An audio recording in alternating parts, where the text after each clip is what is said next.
Hey, it's Jamie, and welcome to a selects edition of Eventual Millionaire. This is where we go back and find the best of the best, the ones that you loved from the past 6-7 years. We've been doing this a long time, and there's some amazing interviews with amazing guests that you have not seen yet. So we are bringing them back. It is the selects edition. Let us know what you think, and I hope you enjoy. Potent advice and inspiration from real self-made millionaires. Welcome to the Eventual Millionaire with your host, Jamie Masters. Welcome to Eventual Millionaire. I am Jamie Masters, and I have Allie Brown on the show. Now, I've been watching her since way at the beginning. She's been on ABC's Secret Millionaire. She's got a podcast and a radio show called Glambition Radio, which is super awesome. She's a guru, even though she doesn't call herself the guru. Other people call her the guru. Thank you so much for coming on the show today, Allie. It's great to be here, and congrats on your show. I mean, it's been, you've been doing this a while, huh? A long time, 9 years. Yeah, but you've been doing this longer than me, so I bow down to you. The first question I wanted to ask you is about sort of the transition and change you've seen over the years, because I feel like this industry has grown a lot and changed a lot over since you started. So tell us a little bit about the before and the up to now. Oh gosh. Yeah. This is your life kind of thing, right? Yes. I have to show, when okay, I'm going to be dating myself a bit, but this really gives a lot of context. And I want everyone to take this in, that when I started my business about 20 years ago, it was, I was doing copywriting and I loved it. It was in my 20s. I was in New York. And the defining moment was someone handing me the AOL CD. If you remember that, I don't know, Jamie, you look like you're 12. I don't know how old you are. I appreciate that, but no. Okay. Good skincare. A CD that you put into your computer and would hook you up with dial-up internet. And I remember that moment thinking, my little business is about to change, because what I did at that time, I just watched what everyone else is doing, which is what we do when we're starting. We're supposed to do this, by the way. I'm going to tell the opposite of that later. And I started a little email newsletter, and I realized instead of marketing one-to-one, I now can market one-to-many. I started sharing what I knew. I started getting clients. My little business hit six figures, and it started to grow. This started to transform into more of an info marketing business, if you will, / coaching. When I started having people ask me, how are you doing this email newsletter? How are you getting clients? And I'm like, I don't really know what I'm doing, but I know more than you apparently. So I created it. I literally searched for ebook on how to sell ebooks, bought it, learned HTML code, put up a page and started selling ebooks. And I have to tell you, it was just mind blowing at the time how easy it was. And I'm not trying to make you all feel bad now, but it's become so complex now. Back then we had no social. We had, and you also had no one to look at what they were doing. So it was just, you were in this exciting little bubble, just buying things and implementing it and making money. Like, imagine that. The coaching for me started about, I was doing courses and teleseminars and stuff. The coaching started about 2004 because people started to ask, can I just ask, can you work with me? I don't want to buy the thing. I don't want to take the course. I just want to work with you. So I made up just some programs. I'm like, yeah, 3 months for $4,000, or, I just started figuring this out. And as an evolution, I'll just share for context, like my timeline, I think 2005 or 6 was the year I hit my first million. And a few things contributed to that. One was I started offering the coaching. The second was I started doing some live events. And at the time, there were almost none. Like, my workshop was it. If you wanted to come learn internet marketing, and especially as a woman, and you didn't want to hear from some of these guys, it was the thing. It was called the Online Success Blueprint. What changed everything, I want you kids to listen to me, okay, was social media. When social media was introduced, that started leveling the playing field for everyone to get in on the game. Stuff started getting easier. You could just copy and paste things. You didn't even need a website. Like, it all just really started shifting. And, there's a lot of great things about that, because more people could get online and have a platform and have a voice and start publishing and starting a business. And that part's been incredible.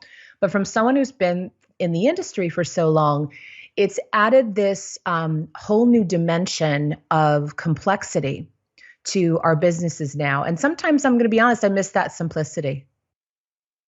A million times over. And I used to code my own blogs back in 2006 too. And Yeah. I used to be so proud of how good I could be because everybody else didn't know how to do it. And everything making it easier is an amazing, amazing thing. Don't get me wrong. Yes. But like you said, the people that don't know how to code can all do it. So the competition Right. must be crazy, right? So from Yeah. 2006 to now, what do you really feel like has changed in that social media realm? Because you get on social and everybody's sort of starting at the same level playing field, even though everybody knew Yeah. your name. Don't get me wrong. I remember knowing your name back then too. Well, I'll tell you can I share a Yes. big mistake I made? Oh, definitely.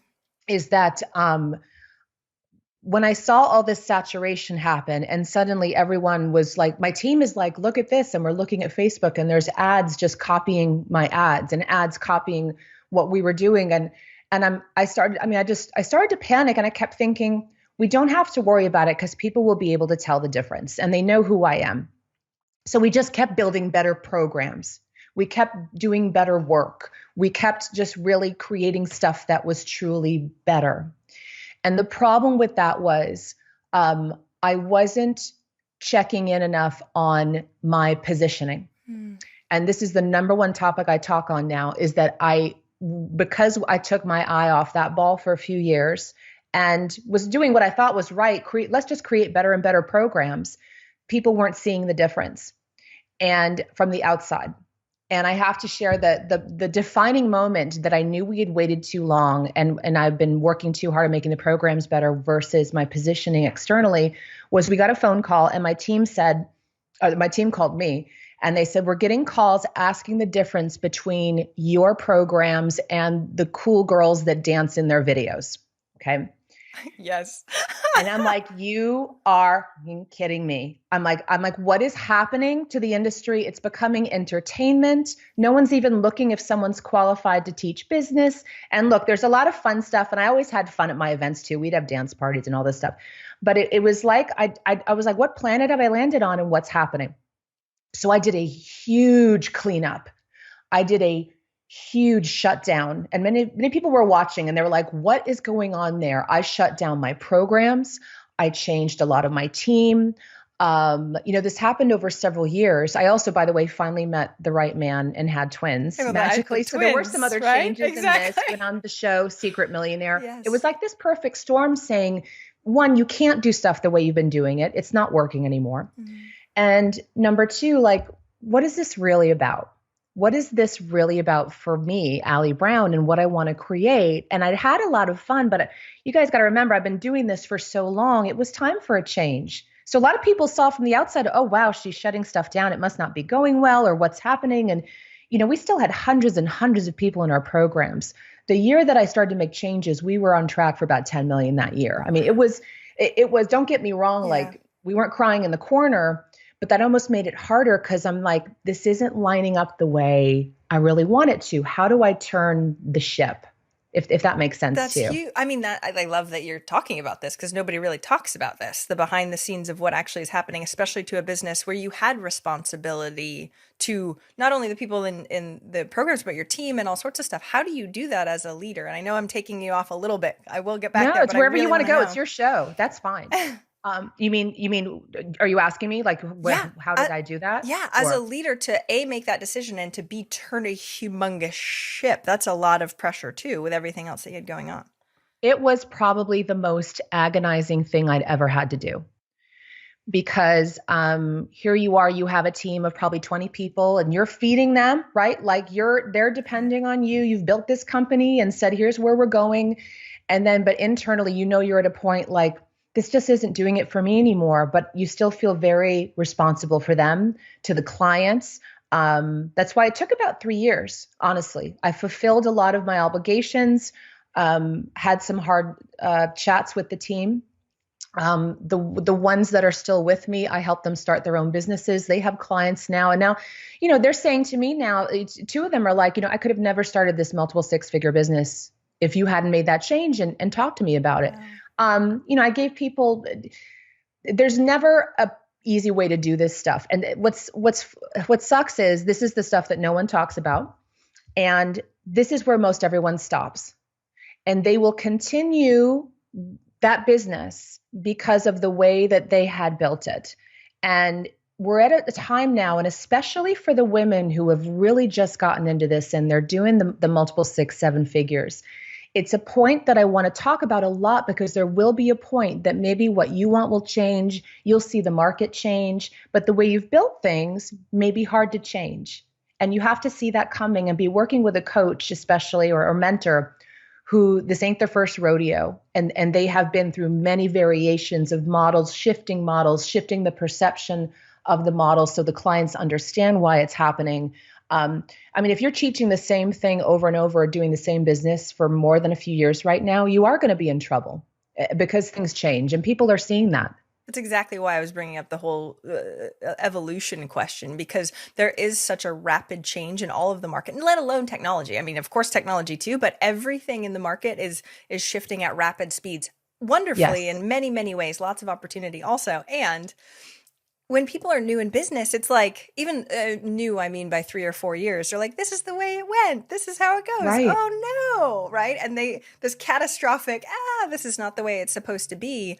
But what I see is a lot of people hold on to but this is the way it is. They do. Not. They did. They're like, Facebook ads aren't working. Yes. So we just hired a different guy and now we're paying twice as much. I'm like, no one's like, the emperor has no clothes and no one's talking about it. Yes. And, can I share just the end to that story a bit yes. to give a little picture is that I want to share that this took several years and also people not understanding what I was doing. Mm-hmm. Rumors were flying around. I have all stories about that.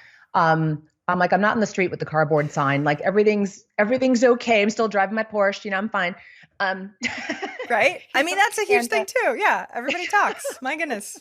And so, you're making these changes and, the decision I made and the reason I made it was that most of all for me personally is that I had to get back to my genius work. And there's a book that I read at the time called The Big Leap by Gay Hendricks. I recommend it to everyone who is maybe at that point, they've been in business more than a few years.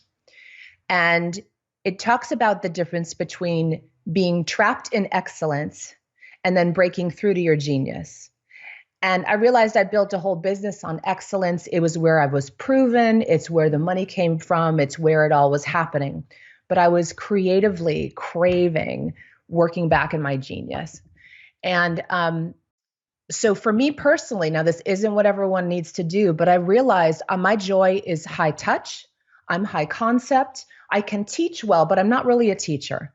I'm more of I hate to even use the word coach anymore because it's become so bastardized, but really that coaching is working with a client and stirring up what really do they want and how do we play with the model? How do we blow this up? And I'm going to provoke something that you're going to maybe blow up or turn over, and I poke at things. And that's what I love, like helping people learn to think differently, do things differently. So I reinvented the business. And here's what you'll love from the money point, Jamie, is that my personal net now is more than it was before, with a team of 4 people and a very simple business model that I work with 7 and 8 figure business leaders. I do coaching, workshops, and strategic consulting. And that is my whole model. Wow. My ego fought that. My ego was like, who are you if you're not renting out Tao and having dance parties at your events and yes. the bigness of it time. all. Yeah. And we are in a world right now that is there's a toxicity to social as well, in that you're always looking at numbers and followers, and we're programmed to want likes. And so this is a huge conversation we're having. There's so much to this, but I really want to emphasize that this is the only way out. And so if you're in a model right now that maybe isn't fitting, or you're following directions or a formula that isn't working anymore, or you're just bored, and even if it is working well, you need to look ahead. So to me, when we're diving into this, this is huge, right? When we look at the difference and going into your genius, how do you figure out what that is to begin with? Because some people are like, oh, I'm just doing what I've always done. And what you're saying, the excellence to genius sort of flip is people are craving it. And yet they're like, but I don't know where I'm at, how I sort of dive deeper into that. How do you coach people sort of go into that mode? Well, we'll pick up the book because there's a lot to it, but I would say, what are the time and the questions sound even cliche when you ask them, right? But what do what do you lose track of time when you're doing? What just brings you so much joy you can't even believe it that it's work, right? And along those lines, there's more questions to it. I would suggest you take a look at it, but it was really where kind of, and for me, from a positioning point, and this was not in the book, it's what I took from it though, it's where I'm untouchable. It's where no one can touch what I'm doing. No one can come close to being as good as I'm good at it, where I'm absolutely confident and have no problem even wondering if I know what I'm doing. Do you know what I mean? Like, are we doing the right thing? And when you're doing these programs and you're always like, are we doing the right thing? What's everyone doing? Is this the thing to be doing? Is this what's working? And then when I'm in this other zone, I'm not even thinking of that. There's no comparison. There's no competition. It's this immense freedom to it that you are now in that category of one, and you really are untouchable. So I'm working on my book now, which tentatively is called Iconic. That's the name of my events now, because for the women I'm working with, it's not just about the formulas anymore. It's what my great work in the world is. And so kind of taking that big leap concept, but then adding this external component to it, and as into what do you want to create now? Now that you've proven yourself, now that you know you can make money, you put some away, hopefully, right? And then what is the next level? What is this really about? That's where I get juiced up, helping people.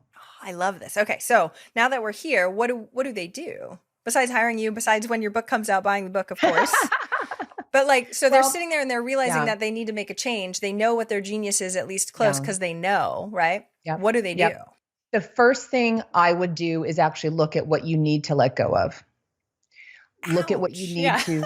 Oh, you okay? No. I'm saying like that, right? But that always hurts, right? One of the hardest things for business owners in general is to let go of anything, let alone you tell us to do it. It's like, usually there is going to be a period of a disconnect or letting go of something that maybe even served you for a long time, served you well, served your clients well, but it is just not lighting you up anymore. And this is very hard. And for myself, I know, and some of my clients, that letting go had to come before knowing what was next. And when we start a business, we kind of, you muster up that courage, and some of us have that dark night of the soul that led to starting our first business. This is a whole new dark night of the soul. It is a whole new time because also you have more to lose now. Totally. And you start questioning also, you start actually kind of second guessing yourself in some ways. You're like, well, I thought I wanted this and I built this and it's not. So what do I want now? Right. But this is very natural. We, especially as women, are not used to this because we are the first generation in history to have these liberties, to be creating businesses like this. And in a business culture that changes so quickly, we don't even have the language to process a lot of what we're feeling right now as we're building these businesses. Mm-hmm. And so, be gentle on yourself, but I bet right now, there's something you've been doing that just doesn't do it for you anymore. If you can't blow it up right now, then just make notes on it. Like, what is not lighting me up? What is unfulfilling? Or I can't stand these people anymore at these events. I've got to find something different. What is it? Just start. Awareness is the first step, right? Totally. Okay. So once we have awareness, let's say they're like, okay, thank you for saying that because I now know I need to let go of this and the other thing. And especially if somebody's like, that's great, but all my money's coming from it. What does that transition look like? Or the money how do thing, how do we plan for this? Because it's totally. tough. It's all feelings, right? And then we have to actually take action on it. And what is the action what's the real action we should be taking? Not the, I want to blow it all up piece. And maybe that is it. Indulge in a juicy new project that will pull you forward. Great. If you can't let go of anything now, and I was in the exact point that I couldn't, that is exactly when I started the podcast. And while that may seem like a strategic business decision, I'm going to tell you what happened. I was on a team call. There's like 10 of us on there. And at this point, I'm like doodling on my pad. I'm like another launch, another thing, another program. Okay, blah, blah, blah. And my mind just starts going, I'm like, you know what? And remember, this was 2014. So podcasts were kind of hot for a while. Then they disappeared. People weren't talking. And then suddenly they were starting to come up again. I said, I think I'd really enjoy this. And so there's this pause on the call. And I remember just blurting out, I want to start a podcast. And there's silence. And then they all jump on the plan, right? They're like, great. Okay, what's the pre-sale? And then it's going to have an upsell and what's the funnel and blah, blah, blah. I said, stop. I am going to do this because I'm really going to love it. Makes me want to cry when I think about it because I hadn't given myself permission to do that in so long. Everything had to have a strategy around it. I said, this is going to juice me up. I love having amazing conversations with amazing women. I know there's much more we could do around this, but I'm just going to go do this and I'm letting you know. Like, you all need to just back me up on this. Right. And it turned into just the most joyous thing that I've done, probably not unlike you and how you feel about this. Like, I know I love nothing more than these kinds of conversations and having them. And my show's called Glambition Radio, which, today, ironically, starting off with no plan has become one of the biggest ways people find out about me is the show. But it's an example of like doing, give yourself permission for an amazing project or something just juicy for you that you start working on that's going to pull you up into that genius, even if it doesn't have a monetary connection right now. I love this, especially because I'm starting a new thing that has been pinging me, a new podcast, pinging me for a year. And I kept going, really? But it's not in the plan. It's not in the plan. It's not in the plan. I just got so annoyed that I was like, I'm just going to do it anyway. It could be on the side. Yeah. Doesn't matter. So how do you deal with starting? Because especially for somebody that's already had success, how do you deal with starting something new without crazy nutso strategies? Because the numbers probably would have been better technically if you had crazy strategies or whatever. Like, how do you deal with starting from zero again? Because now that I'm launching this and thinking about doing it in a different podcast, I'm like, it's going to start from zero. How do I deal with that? You need to disrupt your metrics. Okay. And when I use disrupt your metrics, I mean the metrics that you based how you value things in your business. I love this. Okay. Tell me more. This is huge. And this is an exercise I do at my iconic workshop is, I can't give it away, but there's something I do that in the moment they all realize how much we judge things and value our worth on the value of some things in our business. So for example, like number of followers. Okay. That's a little thing, right? And when I made that shift, for example, to my new model, which I still hesitate to say small because my ego's like, no, it's not, it's simple, but I'm still doing big things, my ego's like screaming right now still. I love it. And I'm like, shut up, I'm keeping more money. Right? I know. And that's the funny thing. Hello. Yeah. So the metrics of it, change your metrics in that. I'll give a quick example. 2 clients, right, come in. This is a hypothetical, but also not. I see this every day. Someone comes in and they can fill a room, right? There's butts in seats. There's people hanging from the rafters. They got 500 people in a room. And they're really attached to that, right? Because they're the person who fills the rooms and the seminars are all full and it looks good and it feels good. And that's what they're into. Client B comes in and they have small 50-person workshops, but, maybe they don't always sell out. And maybe there's some empty seats in there, right? So at face value, I mean, you guys see where this is going, but if I wasn't taking you here, guaranteed unconsciously, you're looking at this person A and saying they're more successful. Of course. Even though the event was practically free, you could bring 10 people and your dog as a guest. There's a mastermind for the dog. Like It's just a mess, right? But it looks good and feels good. And that's what our ego's attached to. Client B, meanwhile, is making more money. But no one's really looking at that and even guessing that, right? That she's making more and banking more. So it's a metrics game in that we need to shift a lot on, a lot of this industry was built from the male point of view and the guys did a great job. I mean, they're all about the money, they're driving the sales. It's all about the numbers and we can learn a lot from that. What we have brought to the industry is actually questioning things, looking at the meaning of things, looking at where this is all going and not just repeating the same mistakes. So, I will sometimes have a client like fighting me on changing the model because they're so attached to it when really there could be such a simpler option. It depends on your goals. But so shifting, for example, client B, her metrics is net profit per event. It's the quality of clients in the room because she's selling a higher end program and doesn't want everyone off the street and their dog and people came in for the free air conditioning, right? So it's such a different game. And my metrics now, one of my metrics is how much time of each day am I spending in my genius?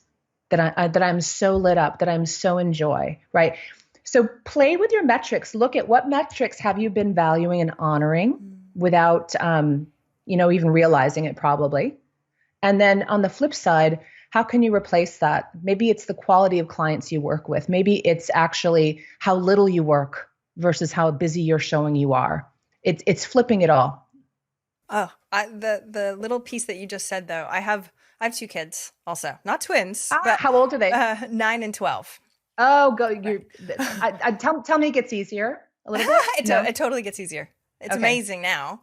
And I was a single mom for a very long period of time. And so busyness, when you bring up the word busyness, it's always like a mom guilt busyness thing, right? So to me, I say full now. Like, I don't like the word busy because it has a bad connotation on it. Yeah. But how do we manage it? You're a mom, right? And I technically work 30 hours a week. Ish, but I love working, so I definitely work over that. But with the kids and stuff, I'm always on, right? Yeah. So how do you change up the metrics on those pieces, right? So yes, I technically work. Metrics about parenting, don't we? Oh, really? We have ways. Yes. We really do. And for me, I had to shift that it wasn't about quantity of time with them; it's about quality. So I'll give a quick example. And again, I feel like I need this mom disclaimer because moms just get ape shit. Right? Everyone needs to calm down right now everywhere. Like everyone's losing it, like everywhere. Have you noticed? Like, yes. But we're supposed to be perfect moms on social media. You didn't realize that? You feel like you're going to offend. I know. You feel like you're going to offend everybody at every moment, and it's just going to happen. So, for example, I don't drive my kids to school. I don't enjoy driving. It's a half-hour drive, right? We have a wonderful nanny, okay, and I'm happy to talk. No one talks about that they have a nanny. I have a nanny. She's amazing. They love Jenna. Like Jenna shows up and they love Jenna. So see, it's what you place a value on. Driving them to school, I'm stressed. I don't enjoy it. I'm watching the road. I can't really be with them. I would much, much rather we take half an hour to cuddle in the morning. They jump in bed with me. I'm not rushed to get up. We have cuddle time. We have talk time. We can have breakfast together. Like you have to decide what's important to you and your children. And, my kids are only 5, but they've never said, I really wish you would drive us to school. And I don't think that's be something they'd say when they're older either. And I'm here when they get home. Have to decide, you have to decide what's right for you. And again, it's not, everyone's things are different. Maybe you love driving. I had one client who hired somebody to help get dinner ready because she wanted to go pick up the kids from school. That was very important to her. She loves driving. She loved picking them up and talking to the teacher. And it can change anytime. This is your business. So you have to figure out what's important to you and do that. And you're going to need more support than you think. Oh my God. You have twins. I talk to moms all the time and I'm like, I am so sorry. Before kids, I'm like, just get a sitter, work harder. I had no idea the emotional weight that we carry every moment thinking of those kids and how much they've changed my life. It's incredible. And knowing as a business owner, you're going to do things a little differently and you have permission to design your parental life just as much as you design your business. I love all of this. And I don't drive my children to school. They go to a school that's quite far away. The PA is actually downstairs making dinner at this moment, trying to be quiet for our interviews. Awesome. I'm coming over. So hopefully it'll be good. No. But what's interesting that I find is as I shift things, I keep trying to tweak as best as I can. And there's always stuff that still pops up.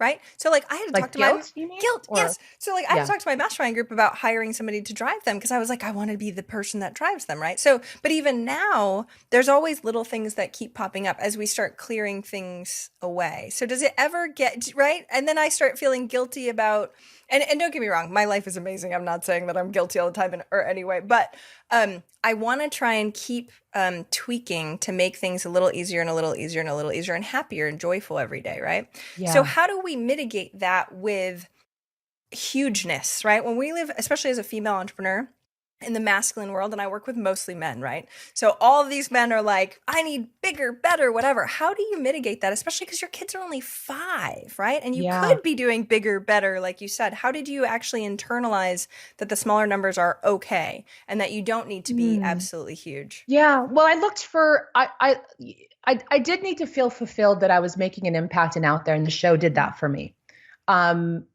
I didn't have any guilt about working a lot less, like 3 days a week. And I still probably, if you added up my hours, it probably is still 3 to 4 days a week, honestly.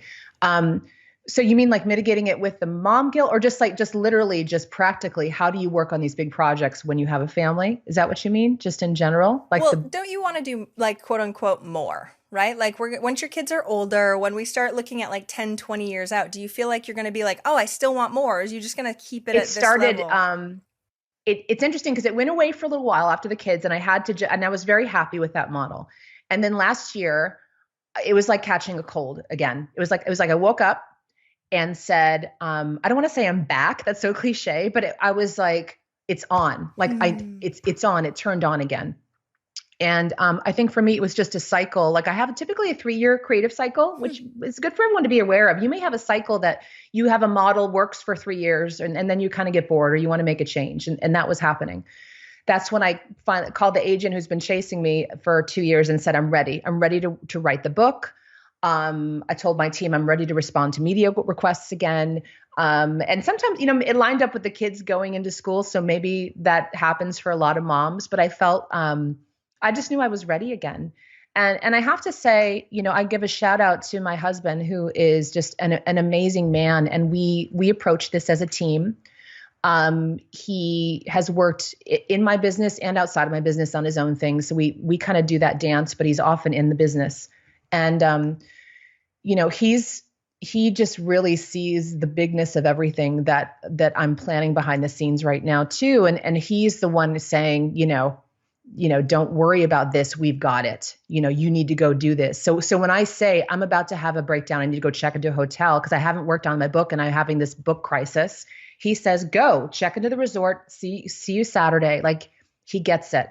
I feel very blessed to have a partner like that.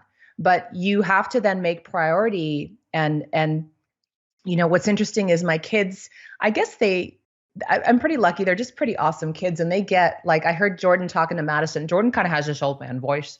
And Maddie was like, where's mommy? And he knew I was working. He goes, she's unavailable.